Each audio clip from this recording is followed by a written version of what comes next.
Hey guys, it's Glenn from glenscarcollection.com, and today we're driving one of my favorite cars, the 2024 Subaru WRX TR. Now, TR used to be a base model, stood for tuner ready. You can buy this car, put a spoiler, modify it, do the suspension, and it'd be all ready to go. There is a WRX, but there is no longer a WRX STI, and the highest trim level of the WRX has a CVT transmission. Now, the TR model is actually $9,000 more than the base WRX, but what do you get? You get bigger wheels and tires, bigger brakes, more importantly, a 6-speed manual instead of a CVT, and you also get one of my favorite things, the Recaro seats. Now, this car will cost you about $43,000, and that's a lot. Anybody remember when WRXs used to be 25 grand? I certainly do. Now, it's powered by the same 2.4-liter 4-cylinder turbo, producing 271 horsepower, 258 foot-pounds of torque. So does TR now stand for track ready instead of tuner ready? First thing I do on this car is put a rear spoiler. I think it needs that, but otherwise it's a good looking car. Now, is it a car that's still fun to drive as all WRXs always are? Well, we're going to get on the wheel right now and find out.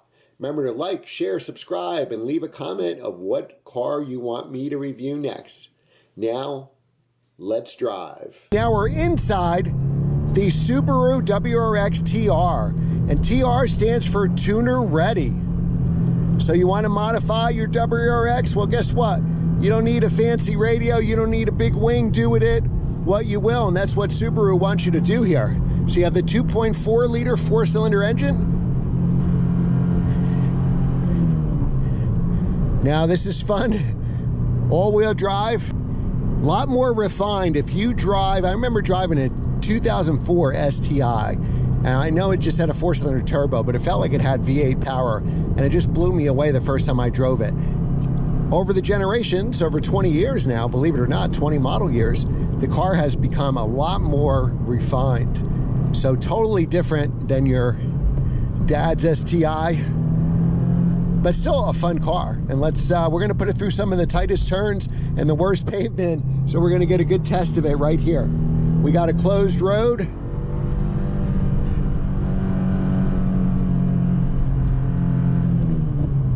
Shifter's fine. I wouldn't say it's the best shifter in the world, not the worst shifter. A little rubbery.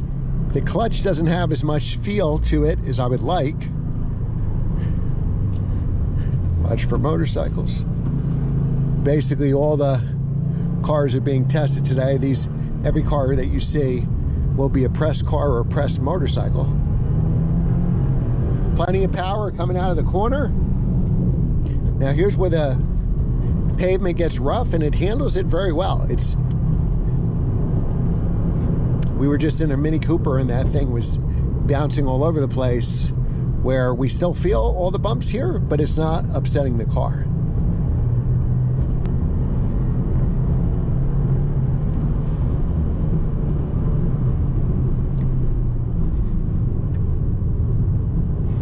All right, so now the road's going to smooth out.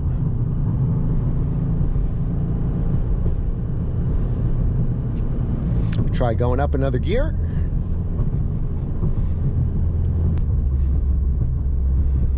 You feel those expansion joints. Steering wheel, I like the steering wheel. It's the right size. It's got the right heft to it. It's got a good width. Nice and easy to place your hands at 9 and 3. All right, so now we're going to go around the mountain and then down the mountain. Feel that turbo power. If you want to tune your car, this is a great choice, a great base to start with.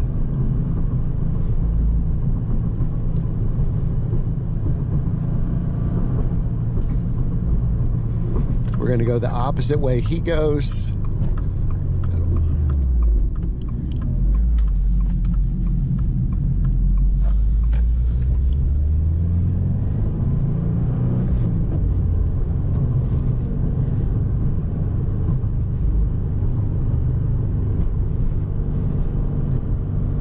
So now here we see on the smooth pavement,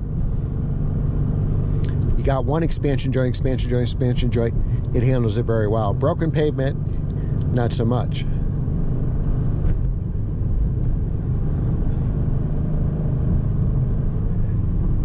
Now, obviously, cars built to a price point, you have hard plastics here, but that keeps the price down for the enthusiasts. You do have soft to the touch here materials, which feel nice.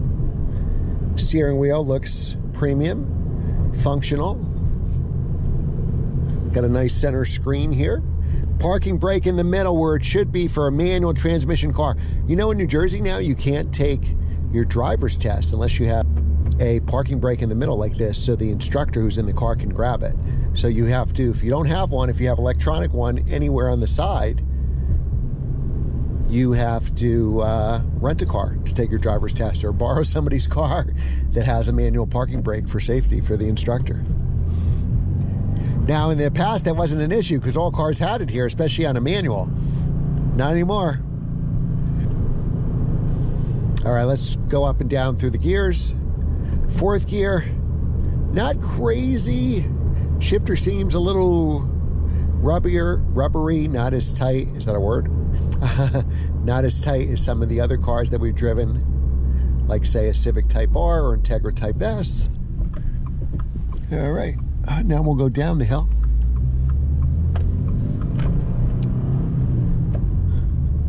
Better clutch take up than the Mini Cooper John Cooper Works had.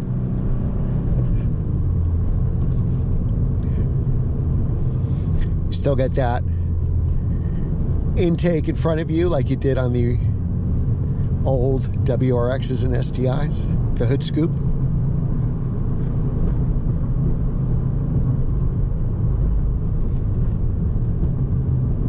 It feels wider to me than the earlier cars. I'm sure it is. I'm sure it's a bigger car now, just like everything has gotten bigger over the years, more interior room. It's actually got quite a bit of interior room here.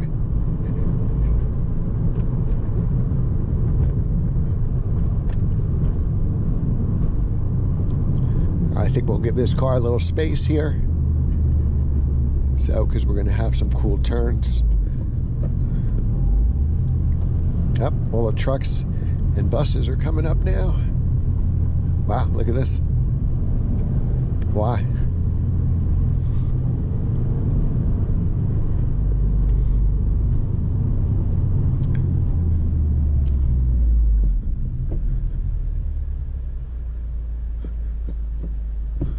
All right, let's get going. Got somebody behind us. Oops. All right, now we're going to get into some tight turns, and we'll see how she does. The old WRXs and STI, I remember driving them against Mitsubishi Evos, and they had, the Subarus had a lot of understeer. A lot of understeer. They maybe had a real good launch at the start with the all-wheel drive, just like the Mitsubishi. Like in an autocross, it used to be very common to see STIs and WRXs, and probably still is. And the advantage they had with the all-wheel drive is the start. And the disadvantages they had was the understeer and those tight turns. You can just hear that car howling from the understeer.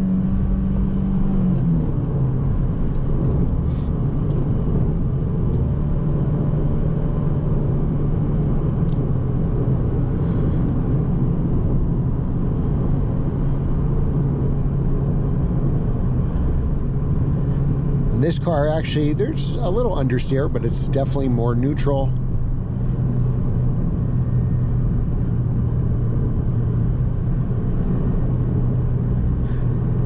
There's no feeling with the steering, just like any modern car. But I do think the steering is very accurate. It goes exactly where I want to put it.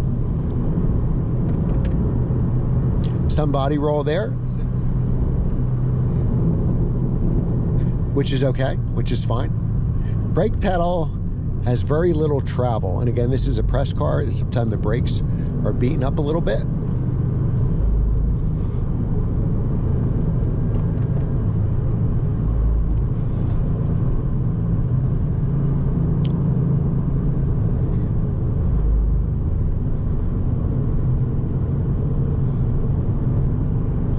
See how it takes the turns here. There we go. A little trail braking.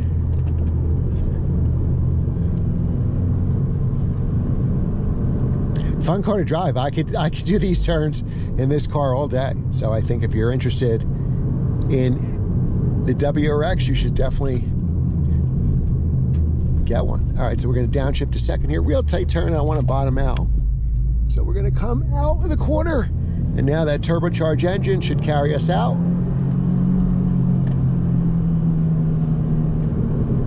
Did that in the Miata, still in second gear, and it really struggled to have any power. Go up into third. Clutch is nice and light. I think it would be fine in traffic. Something's rolling around here. I think it's my water bottle. Really hot day. Yep, I think so. Yep. So.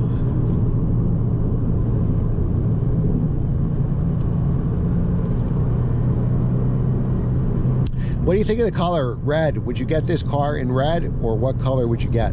I used to like the blue. That was my favorite color for the car. All right, so we're headed back. So thanks again for watching. Browse the channel. Have over 1,000 videos on YouTube now, mainly manual transmission sports cars. So just type in Glenn's Car Collection and the car you want to see me drive, and I bet you I've driven it before. If not, leave in the comments what you want to see me drive next. Thanks again for watching, and I'll see you next time.